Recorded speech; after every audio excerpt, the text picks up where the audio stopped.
दुर्घटनाएं जो भी होगा, दुख तकलीफ बीमारी जो भी आएगी, उससे बचने और राहत से हमें केवल गुरु की दया बचा सकती है, अन्य और कोई नहीं।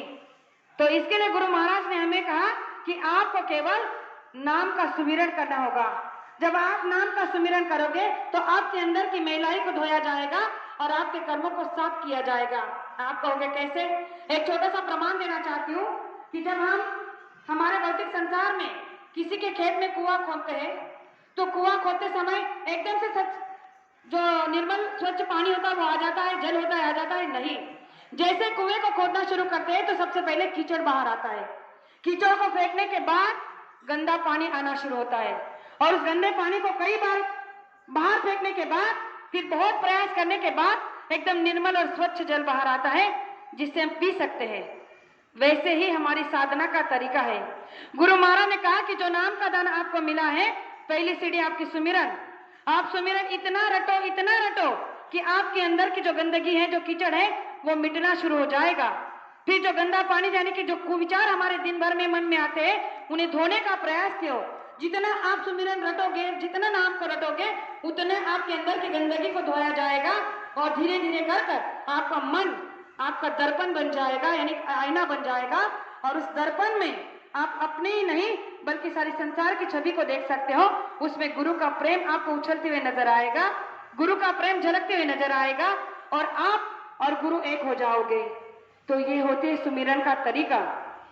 तो गुरु महाराज ने कहा जिस तरह से जब आप ऐसे सुमिरन करोगे तो आप पर गुरु की दया होनी बरसनी शुरू हो जाएगी। तब गुरु क्या करेंगे? गुरु तब आप पर इतने खुश हो जाएंगे तो हम जो चाहेंगे वो नहीं मिलेगा। उस समय वो मिलेगा जो वो हमारे लिए अच्छा होगा, जो हमारे लिए सही होगा, वो गुरु हमें देंगे। लेकिन इसका हम उल्टा करते हैं। हम जब भी सुमिरन में बैठते हैं, ध्यान में बैठते हैं, भजन में बैठते हैं, तो गुरु से संकल्प या फिर मन ही मन प्रार्थना करते हैं कि गुरु महाराज, मैं सुमिरन ध्यान भजन कर रहा हूं, इसका मुबदला मुझे अच्छा मिले, इसका मुनाफा मुझे अच्छा मिले। तो प्रेमियों, ये गलती हमारी है। गुरु जब खुश होते हैं तो वो हमारे लिए देते हैं जो वो तय करते हैं, जो वो सोचते हैं। तो गुरु महाराज ने कहा कि ऐसा सुमिरन, ऐसा ध्यान, ऐसा भजन करो कि गुरु आपको उनकी मर्जी से देने के लिए कुछ लायक बना दे। जिस तरह से सुई में धागा डाला जाए तो वो सुई गुम नहीं होती, वैसे ही सुमिरन के सुई में जब तक हम आत्मा रूपी इस मन को नहीं पिरोगे, तब तक हमारा संसार में ध्यान भजन नहीं बनेगा। तो गुरु महाराज ने कहा कि जिस दिन आपके इस सुमिरन में गुरु महाराज ने जो ध्यान भजन का धागा डाल दिया है और उस धागे को जब तक वो अपने हाथ में रखेंगे, तो आप संसार में बड़ी से बड़ा आप पर संकट मुसीबत क्यों ना आ जाए, आप कभी गुम नहीं होगे। तो गुरु महाराज ने ये छोटी सी बात हम आप सभी को सत्संग के माध्यम से समझाई है। मेरा परम सौभाग्य है कि मुझे आज आप जैसे सभी गुरु संगत प्रेमियों का दर्शन करने का मौका मिला है।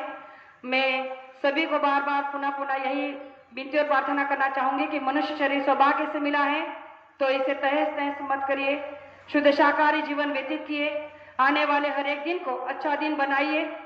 गुरु महाराज ने कहा कि परिवर्तन क्या करते हो? परिवर्तन कोई पहाड़ पर्वतों से नहीं होगा, परिवर्तन विचारों से होगा। जब तक विचारों की क्रांति नहीं आएगी तब तक परिवर्तन नहीं हो सकता। इसलिए स्वयं को बदलना है, तब जाकर देश और दुनिया को बदल सकते हैं। तो दो बातें आपके सामने रखी, हो सकता हो कहने में एक आध शब्द ऐसा निकल गया हो जो मुझे नहीं कहना चाहिए था, तो आपकी छोटी बेटी समझकर माफ करना, इसे आशा करती हूँ। और मेरे दो शब्द को यही विराम देना चाहती हूँ, भूल चूक की माफी चाहती हूँ। पुनः सभी को गुरु पूर्णिमा की हार्दिक शुभकामनाएं। आज के दिन हम ये संकल्प करें यहाँ आकर कि मालिक, आज तक हमसे जाने अनजाने में जितने भी बुरे कर्म हुए हैं उनकी माफी करा दो और आगे से आइंदा से जीवन में कभी भी कोई गलती ना हो ऐसी सद्बुद्धि दो और इस पावन पर्व का समारोह करो। जय गुरु जी। तो गुरु महाराज आपको अवश्य माफ करेंगे। मैं अपने शब्दों को विराम देना चाहती हूँ। जय गुरु जी।